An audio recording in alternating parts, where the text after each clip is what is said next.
اللہ اللہ اللہ اللہ اللہ اللہ نحمد ونصلی علی رسولہ الکریم اما بعد فاعوذ باللہ من الشیطان الرجیم بسم اللہ الرحمن الرحیم السلام علیکم ورحمۃ اللہ وبرکاتہ۔ معزز سامعین و ناظرین، آج کی ہم اس ویڈیو میں صحیح بخاری کی حدیث نمبر 11، 12، 13 کو دیکھیں گے اور جانیں گے کہ ان احادیث مبارکہ میں رسول اللہ صلی اللہ علیہ وسلم نے ہمیں کس چیز کے بارے میں ہدایت عطا کی ہے۔ آئیے چلیے دیکھتے ہیں۔ لوگوں نے پوچھا، یا رسول اللہ، کون سا اسلام افضل ہے؟ تو نبی صلی اللہ علیہ وآلہ وسلم نے فرمایا، وہ جس کے ماننے والے مسلمانوں کی زبان اور ہاتھ سے سارے مسلمان سلامتی میں رہیں۔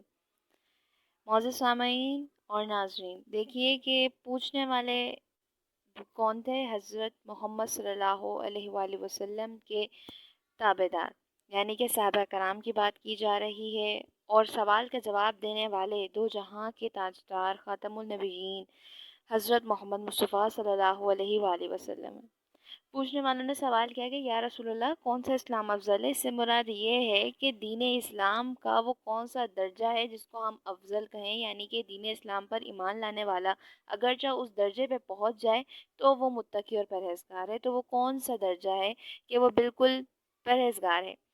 تو حضور صلی اللہ علیہ وسلم نے کتنے ہی خوبصورت الفاظوں میں یہ بتایا کہ متقی پرہیزگار وہی ہے، یعنی اسلام کے بلند ترین درجات اسی کو حاصل ہوں گے، یعنی وہ مسلمان جو اپنے ہاتھوں کو بھی دوسروں کو نقصان دینے سے بچائے اور ساتھ ساتھ جو ہے وہ اپنی زبان کو بھی دوسروں کو نقصان دینے سے بچائے، تو وہ مسلمان بہترین مسلمان ہیں اور وہی متقی اور پرہیزگار ہے۔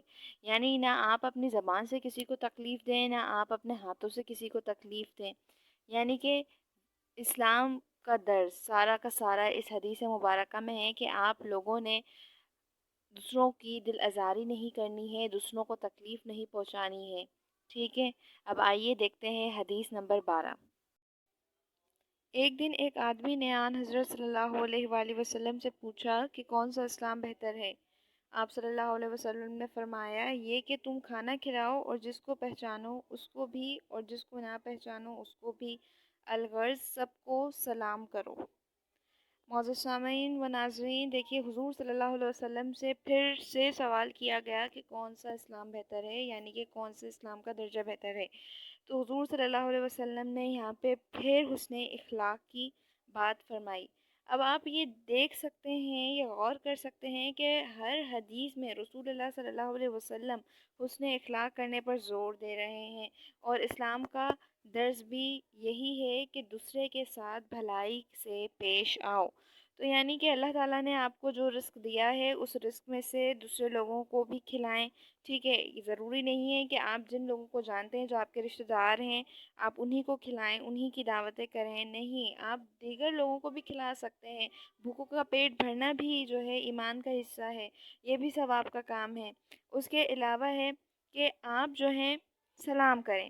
ٹھیک ہے، آپ کیا کرتے ہیں کہ آپ جس کو جانتے ہیں آپ اسی کو سلام کرتے ہیں، اور جس کو نہیں جانتے آپ اس کو سلام نہ کریں، بلکہ آپ کسی کو بھی سلام کریں۔ مسلمان بھائی اپنے دوسرے مسلمان بھائی پر جب سلامتی بھیجتا ہے تو وہ ریٹرن میں اس پہ بھی سلامتی بھیجتا ہے، تو سلام کرنا بھی ایک اچھے مسلمان کی نشانی ہے۔ آئیے اب دیکھتے ہیں حدیث نمبر 13۔ آن حضرت صلی اللہ علیہ وآلہ وسلم نے فرمایا، تم میں سے کوئی شخص ایماندار نہ ہوگا جب تک اپنے بھائی کے لیے وہ نہ چاہے جو اپنے نفس کے لیے چاہتا ہو۔ معزز سامعین و ناظرین، دیکھیے صحیح بخاری کی حدیث نمبر 13 میں رسول اللہ صلی اللہ علیہ وسلم نے فرمایا کہ مسلمان وہی ہے جو اپنے بھائی کے لیے بھی، یعنی کہ دوسرے مسلمان کے لیے بھی وہی چیز چاہے جو اپنے لیے چاہ رہا ہے، یعنی کہ اگر آپ اچھا کھانا پسند کرتے ہیں تو دوسرے کو بھی وہی کھانا کھلائیں۔ اگر آپ جس طرح کے کپڑے پہننا پسند کرتے ہیں، جس طرح کی چیزیں اپنے لیے اپنے پرسنل یوز کے لیے آپ چاہتے ہیں کہ میرے پاس یہ چیزیں ہوں، تو دوسرے کے لیے بھی آپ وہ خریدیں۔ تو سچے مسلمان کی یہی نشانی ہے اور یہی اسلام کا بلند ترین درجہ ہے۔